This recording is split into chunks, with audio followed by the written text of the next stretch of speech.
Hi, so welcome to Module 5.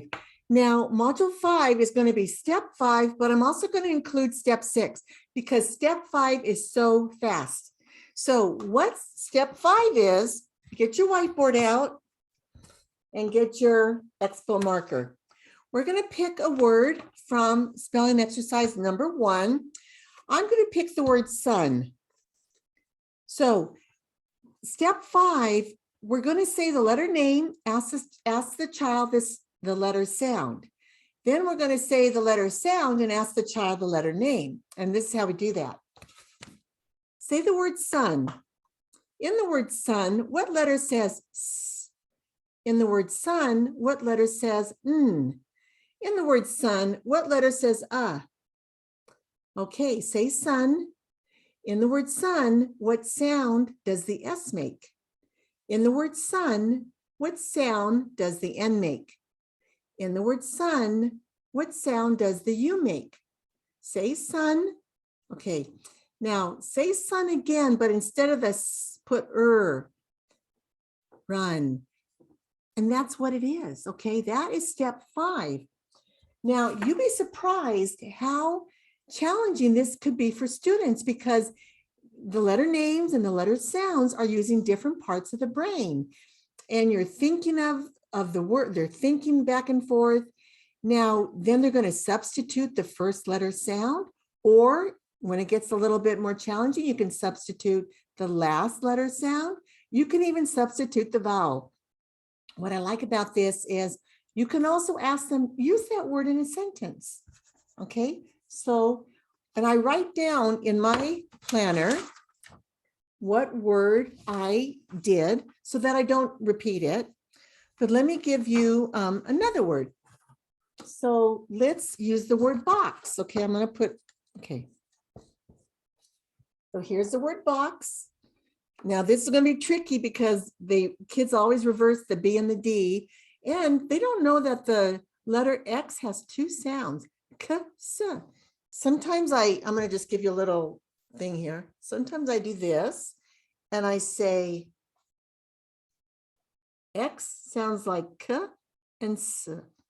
Okay, so say box. In the word box, what letter says B? In the word box, what letter says K-S? They have to learn it's K-S. In the word box, what letter says ah? Okay, say box. In the word box, what sound does the B make? In the word box, what sound does the X make? In the word box, what sound does the, does the O make? I'm a little distracted here. Okay, so box. Can you, okay, instead of box, let's put I don't want to use a nonsense word for spelling. So sometimes you can just say, can you use box in a good sentence? I put my shoes in a box. Beautiful. Okay. So what I want to show you are some of the more challenging words. So in my spelling exercise 2, this is the word Basque. Say Basque. In the word Basque, what letter says B? In the word Basque, what two letters say sk, sk? In the word Basque, what letter says A? Okay, say Basque. In the word Basque, what sound does the B make?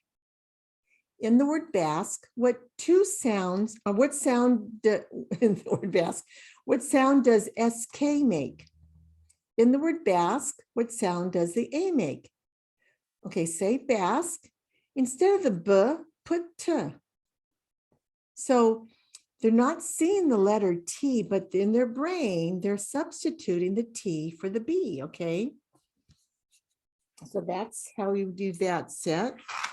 I want to show you my spelling exercise number 3.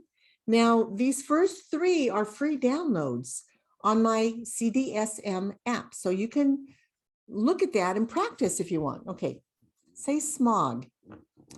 In the word smog, what sound does the S make? In the word smog, what sound does the G make? Good. In the word smog, what sounds does sm make? SM. In the word smog, what sound does the O make? Ah. So then we're going to reverse. In the word smog, what letters say sm? And you want your student to say both sounds. In the word smog, what letter says g? In the word smog, what letter says ah? Okay, so say smog. Do you know what smog is? It's smoke and fog. So can you use smog in a good sentence? I see the smog in the sky. So, or the smog hurts my throat. Living in California, we get a lot of smog. So then I want to show you, what about syllables?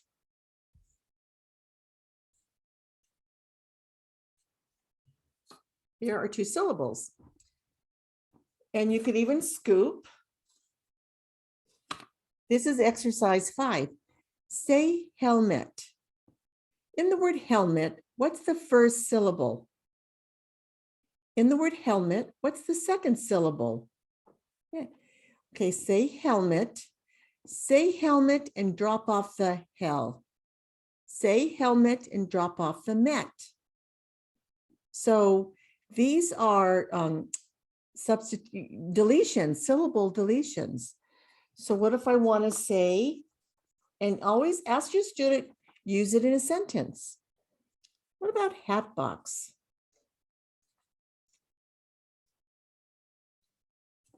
Compound word.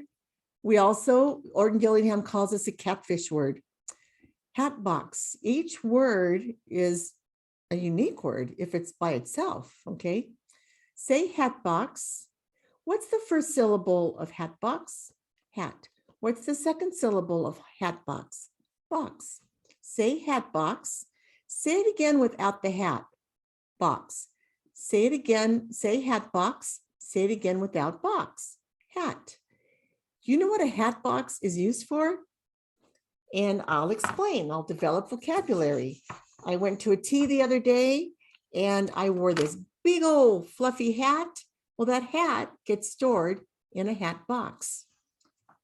So sometimes I'll teach the ing with this. I'm going to write the word flunking. This is a word in exercise 7. This word has ing at the end, and we call that a suffix. So in the word flunking, what's the first syllable? Flunk. In the word flunking, what is the ending syllable? Ing. Say flunking. You don't like to consider flunking, right? Okay, so in flunking, we call, this is a suffix. So just, you could teach that. In the word flunking, what two letters say full? FL. In the word flunking, what two letters say nk? And you want to have them say nk. In the word flunking, what sound do FL make? And then they'll say full. In the word flunking, what sound does NK make? Nk. Okay. So you can be real creative.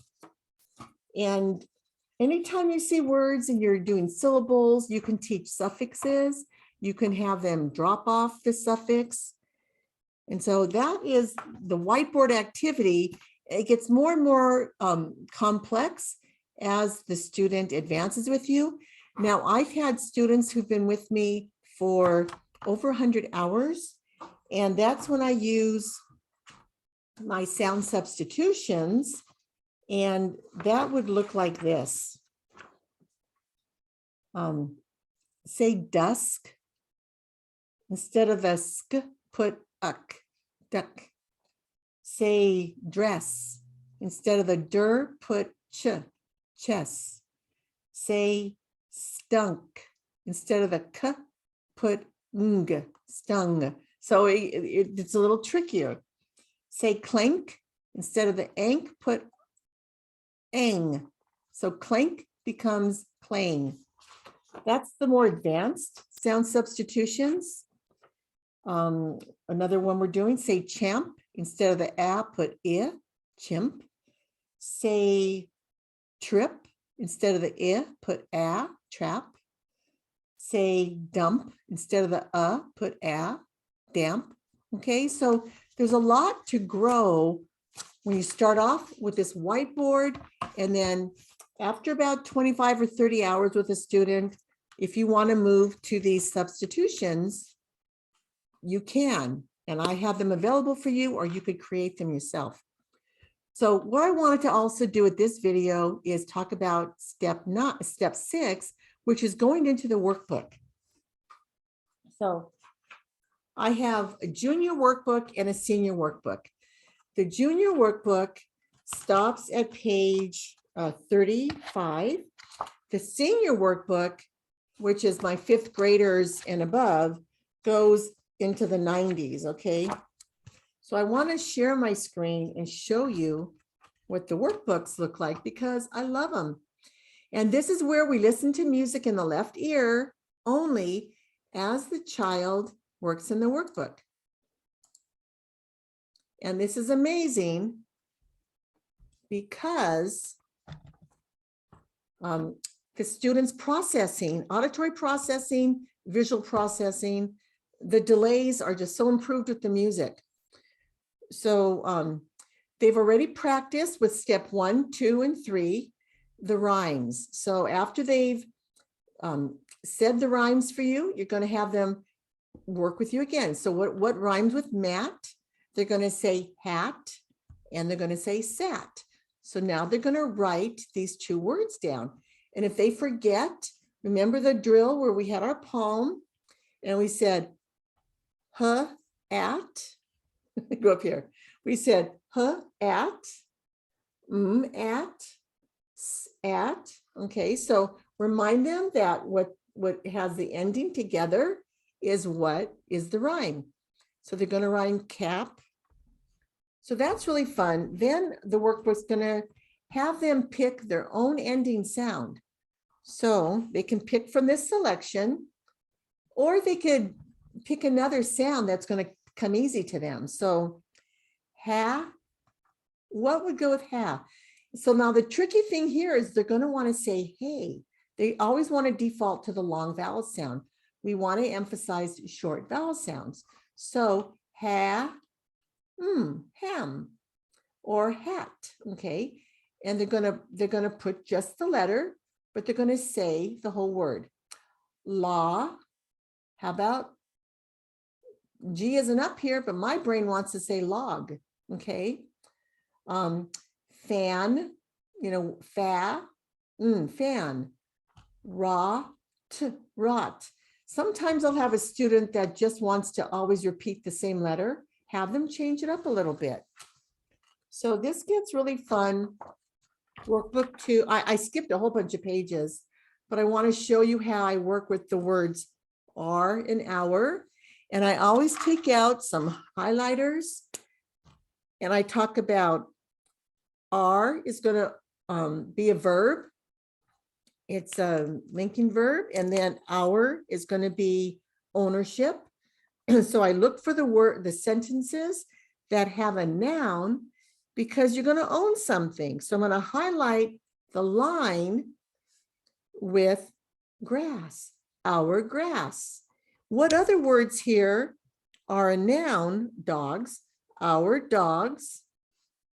children, our glasses, our plants. So when they highlight the line, then they go through the whole page, they'll go back and put the word our in there.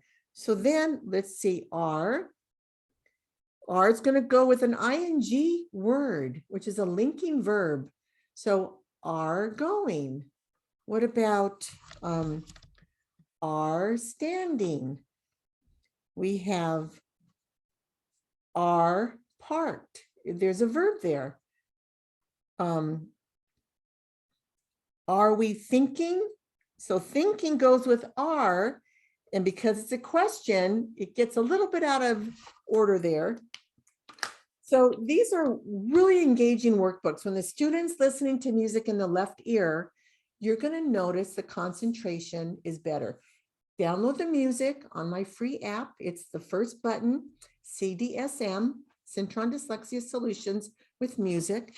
I want to show you the book for the older students. I'm going to jump past page 35. And here we go. We're going to talk about suffixes. And when we double a consonant before we've added ing. So you're going to love this workbook because I get my highlighters out again and I have the student highlight all the words that have a double letter. And we talk, so we have this, and we have this, and we have gapping, sagging, wrapping. And we talk about if you take off the ing, you always have to take that letter out that you doubled and write the root word. So we're talking about the roots. Then we will use another color. And when we have a word that has an ing that we've removed the E, we're going to have them highlight that in yellow and write the root word. Be sure they add the E. So this would be scrape. This would be trade. This would be slice. So they're going to highlight the line first. This would be dine. This would be slide. Okay, so I think you get the understand that. I use my highlighters a lot, and they're just so fun. Some more I can show you is identifying base words, identifying whether a word has a C or a K or a CK. So I've already taught this, and I have my grammar tricks that I'll talk to you about in Module 10. So the students learn that a C goes with E, I, and Y for the soft sound, or A, O, and U for the hard sound. So get your highlighters out again. If we see a, O, or U, we're going to highlight the line. Here's a U, and we're going to know a C is going to go there. And then, would you see any more down here? We could highlight that line. And we have A, O, and U. And also, when you have a consonant like a L, a C goes with the L. Like right here, clip for blend. And I've already taught blend. Here is clink. So I use a different highlighter for every concept. So with the K, I'm going to say the K goes with E, I, and Y. So if I see a line with an E, I, or Y, I'm going to highlight it pink, like this one and this one. That way I know it's going to be the K. Anyway, these books are really, really fun and engaging. And I do the workbooks for 10 minutes. I'm going to stop my share. I do the workbook for 10 minutes and the music's playing in the left ear. So this is the end of Module 5. I hope it's been very helpful to you. If you've missed previous modules, I'm going to give you an opportunity to get caught up when I do Module 10. But let's move right along with Module 5. And then tomorrow I'm going to give you Module 6. So thanks for tuning in. Bye-bye now.